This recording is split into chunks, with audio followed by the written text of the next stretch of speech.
kajian kita yaitu Kun Antar, kajian untuk anak kita. Nah, pada materi hari ini kita akan membahas tentang Tahun Baru Hijriah dengan narasumber kita yaitu Ibu Siti Tamimah. Assalamualaikum.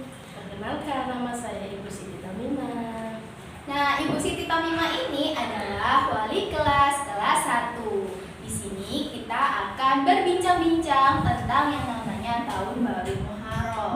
Nah, Tahun Baru Hijriah atau Muharram itu dari mana sih Bu awalnya? Ya, terima kasih Bu Eka. Sebelum anak-anak paham apa sih Tahun Baru Hijriah itu, Bunda perlu ngasih apa itu sejarah dan peristiwa-peristiwa apa saja yang terjadi di bulan Muharram. Dalam satu tahun itu anak-anak ada 12 bulan, di mana dalam 12 bulan itu ada 4 bulan Bu Eka yang diistimewakan. 3 diantaranya itu adalah secara berurutan.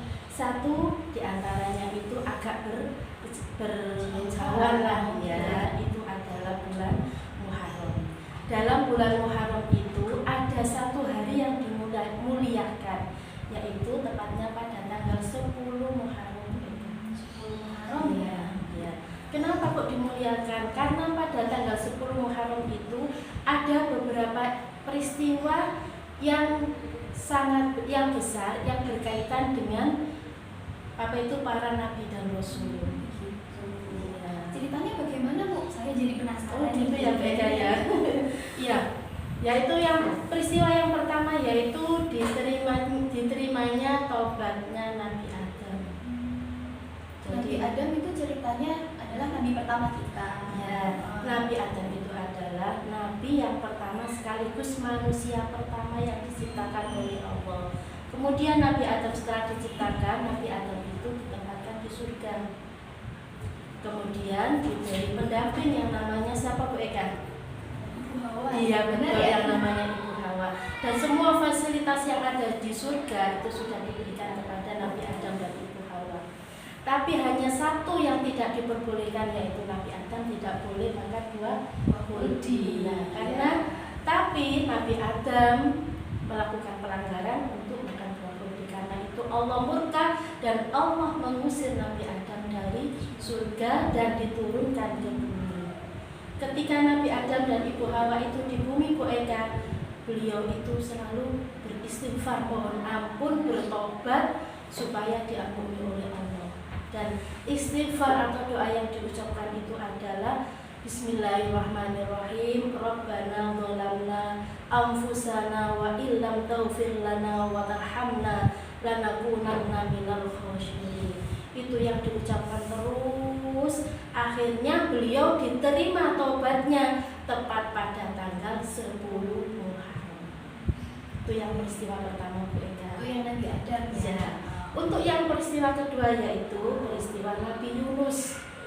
Nabi Yunus itu Nabi yang ditelan oleh ikan paus. Iya betul lah. Beliau itu bisa dikeluarkan dari perut ikan paus itu tepatnya juga pada tanggal 10 Muharram. Itu anak-anak ya. Kemudian yang nomor 3 yaitu berlabuhnya kapal Nuh di pelabuhan Zudi. Seperti yang kita tahu Bu Eka ya, Nabi Nuh itu membuat kapal yang sangat besar untuk menghindari banjir ya. Sampai beliau berlabuh di pelabuhan Zudi itu juga tepatnya pada tanggal 10 Muharram. Jadi sudah ada 3 nabi ya. Tambah lagi Bu Eka? Ada lagi. Ada lagi. Tapi nanti nggak semuanya, hanya beberapa saja ya. Kemudian yang selanjutnya yaitu Nabi Ibrahim Bu Eka. Apa ya kira-kira kesaanmu? Apa itu yang dialami Nabi Ibrahim ya? Nabi Ibrahim itu kan menghancurkan banyak-banyak berhala ya Bu ya. Kemudian beliaunya itu dihukum dibakar hidup-hidup kalau nggak salah. Betul peristiwanya di situ. Iya betul Bu Eka. Ya. Ketika itu beliau dihukum oleh Raja Namrud kan Bu Eka ya. Nah itu dia itu ketika dibakar itu tepatnya juga pada tanggal 10 Muharram. Dan Allah karena Nabi Adam itu saking apanya sama Gusti Allah ya, saking cintanya kepada Allah. Nah, makanya Allah juga membalas Bu Eka. Allah menyuruh api yang membakar Nabi Adam, Nabi Ibrahim itu jadi dingin, jadi nggak kerasa iya, meskipun Nabi Adam itu dibakar, tapi Nabi Ibrahim, Nabi Ibrahim, soalnya tadi kan ada Nabi Adam ya, dari Nabi Ibrahim dibakar tidak merasa panas. Nah, itu tepatnya pada tanggal 10 Muharram. Itu berada di antaranya. Berarti sekitar ada 4 ya Bu ya. Ada 4. Tapi masih banyak lagi sebenarnya yang memiliki keutamaan atau keistimewaan pada tanggal 10 Muharram. Berarti 10 Muharram itu sangatlah sangatlah penting untuk umat Islam ya. Karena ada beberapa peristiwa penting itu tadi yang mendasari terjadinya peristiwa-peristiwa tadi. Oke. Nah, pada di tahun baru Muharram itu berarti ada istilahnya tahun baru ya Bu ya, namanya tahun baru. Berarti ada tahun lama ke tahun baru. Biasanya kalau kita kan kalau tahun baru yang Masehi biasanya kita ada perayaan kayak kayak selebrasi mercon gitu ya Bu ya, rame-rame. Nah, kalau di Islam apakah seperti itu juga tahun baru Islamnya Bu? Cara kita kayak merayakannya. Untuk tahun baru Islam ini Bu Eka, ada kalau di Masehi itu kan kita merayakan dengan kembang api rame-rame pesta. Kalau kita di umat Islam tahun Muharram ini kita bisa memperingati, kita menghormati dengan cara nomor 1 itu kita baca doa Bu Eka. Doa. Ya, di akhir tahun itu kita baca di akhir tahun saja kan? Di akhir tahun, nanti ada di awal. Untuk yang tahun ini Bu Eka, tepatnya akhir tahun nanti anak-anak bisa baca doa akhir tahun, yaitu pada hari Senin tanggal 9 Agustus 2021. Itu anak-anak nanti pada hari Senin itu habis sholat asar, anak-anak bisa baca doa akhir tahun. Setelah sholat asar kita baca doa akhir tahun. Itu sampai kapan? Habis setelah asar sampai setelah sholat asar sampai menjelang maghrib. Hanya sebatas itu saja. Nanti ketika habis sholat maghrib, anak-anak diusahakan atau disunahkan untuk membaca doa lagi. Setelah sholat maghrib, membaca doa awal tahun. Biasanya kita bacanya kan secara bersama-sama ya. Biasanya ada di masjid, di musola. Kalau Bu Eka, kalau memang seandainya nggak bisa ke masjid ke musola, bisa juga dibaca sendiri. Bacaannya ya. Untuk yang bacaannya yang akhir tahun Bu Eka, anak-anak bisa disimak ya. Doa akhir tahun. Bismillahirrahmanirrahim. Wa sallallahu ala sayyidina wa maulana Muhammadin wa ala alihi wa sahbihi wa sallam. Allahumma ma'amiltu fi hadhihi sanati mimma nahaitani anhu falam atub minhu walam tardahu walam tansahu wa hamiltu alayya ba'da qudratika ala uqubati wa da'awtani ila taubati minhu wa ba'da jurrati ala maksiatika fa inni astaghfiruka faghfirli wa ma amiltu fiha mimma tardahu wa wa'adtani alaihi thawaba fa as'aluka Allahumma ya karim ya dzal jalali wal ikram anta taqabbalahu minni wa la taqta' rajai minka ya karim wa sallallahu ala sayyidina Muhammadin wa ala alihi wa sahbihi wa sallam. Itu mereka adalah doa pada akhir tahun. Biasanya dibaca berapa kali Bu? Bisa 3 kali. Biasanya 3 kali ya. Itu doa yang akhir tahun. Berarti Ya. kita meminta pengampunan dosa, kemudian dijadikan yang lebih baik lagi, apa seperti itu inti dari doanya itu tadi.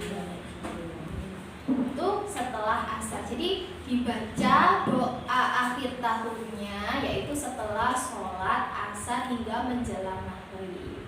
Nah, setelah kita sholat maghrib, nanti bacaannya kita akan membaca doa awal tahun. Nah, bagaimana Bu bacaan doa awal tahunnya? Ya, baiklah Bu Eka, doa awal tahunnya Bismillahirrahmanirrahim.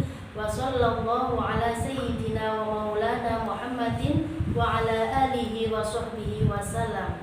Allahumma antal abadiyul qadimul awal wa ala fadlikal azim wa wujudika mu'awwaliha wa hadha amun jadid qad aqbala nas'aluka al-ismata fihi minasyaitan wa awliya'i wa junudi wal auna ala hadhi nafsil ammara bisu'i wal istighala bima yuqarribuni ilaika zulfa ya dal jalali wal ikram ya arhamar rahimin wa sallallahu ala sayyidina wa maulana Muhammadin wa ala alihi wa ashabihi wa sallam.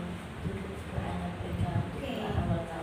Untuk awal tahun berarti intinya apa kita minta sama Allah dijadikan umat yang lebih baik lagi. Terus Selain dibacanya 3 kali Bu? Iya. Selain baca doa dan awal dan akhir tahun, kita juga disunahkan untuk berpuasa Bu Eka. Oh, ada puasa pada sunahnya. tanggal 1 Muharram. Nah, itu Nama puasanya apa Bu?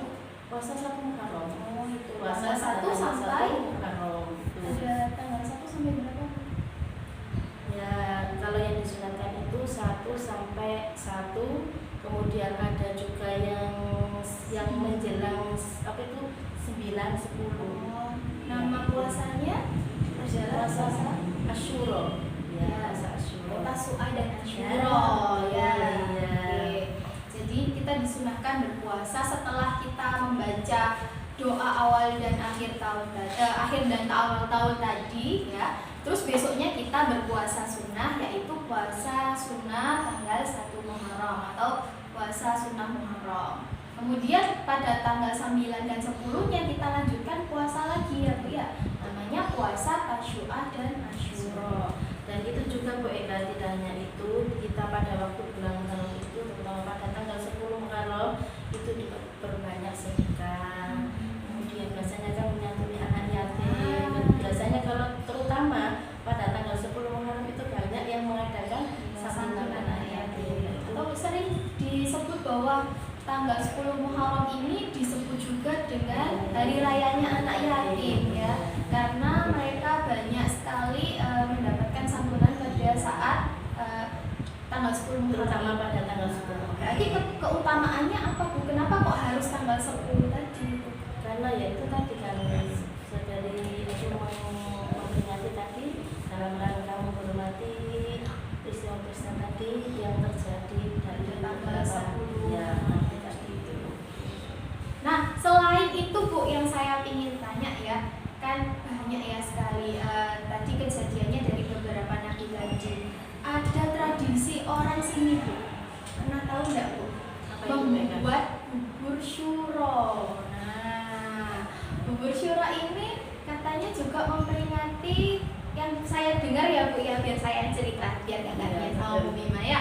Jadi yang namanya bubur syuro ini di dalamnya kan ada banyak, ada telurnya, ada dagingnya, ada juga delima dan yang lain-lain. Isinya itu katanya menggambarkan bahwa dalam satu bubur itu kayak kapal ya Bu ya. Nah, jadi istilahnya seperti ya? iya, namanya dari iya. Nabi Nuh itu tadi. Ya, Itu dari tradisinya. satu nabi Bu Eka ya. Iya, Nabi Nuh. Yang saya tahu dari orang-orang dulu ya, kalau pada tanggal 10 Muharram atau 10 Syuro ada namanya bubur syuro. Nah, itu ya Bu ya. Itu Bu Eka. Nah, kalau misalkan pada tanggal itu amalan selain menyantuni anak yatim apa? Memperbanyak Banyak istighfar tadi, memperbanyak-banyak baca Al-Quran. Berarti banyak amalan yang harus Iya. kita laksanakan pada Banyak tanggal. bersedekah. Bersedekah itu pun tidak hanya kepada orang lain, kepada keluarga juga termasuk. Berarti Bu Mima juga harus memberikan kepada saya. Iya, insya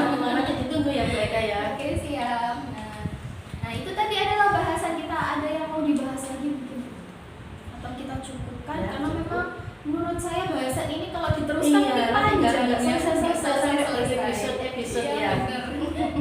Karena ini bahasanya panjang dan juga cukup menarik, dan alhamdulillah dari awal sampai akhir kita juga mengerti ya makna dari tahun baru Hijriah itu untuk apa, kemudian peristiwanya itu dari mana, dan juga amalan-amalan yang harus kita laksanakan pada saat tahun baru Muharram ini tadi. Oh iya Bu Bima, sebelumnya saya mau tanya, ini itu tahun ini tahun Muharram ini. Nah, Yang akan itu datang ya, yang akan datang ini itu tahun berapa Bu? Berapa Hijriah? Dari tahun 1442 Hmm, beralih menjadi tahun 1443. Oh, berarti tahun baru itu 1443. Oke. Karena materi kitanya sudah selesai ya. Kita sekarang mau ucapkan selamat itu dulu, selamat tahun baru Hijriah 1443 Hijriah ya, Bu ya. 1, 2, 3. Selamat tahun baru Hijriah 1443. Semoga kedepannya menjadi lebih baik lagi. Amin. Nah, itu tadi kajian Kunanta dari narasumber kita, Ibu Siti Tamimah. Sekian saya akhiri. Wabillahi taufiq wal hidayah. Wassalamualaikum warahmatullahi wabarakatuh.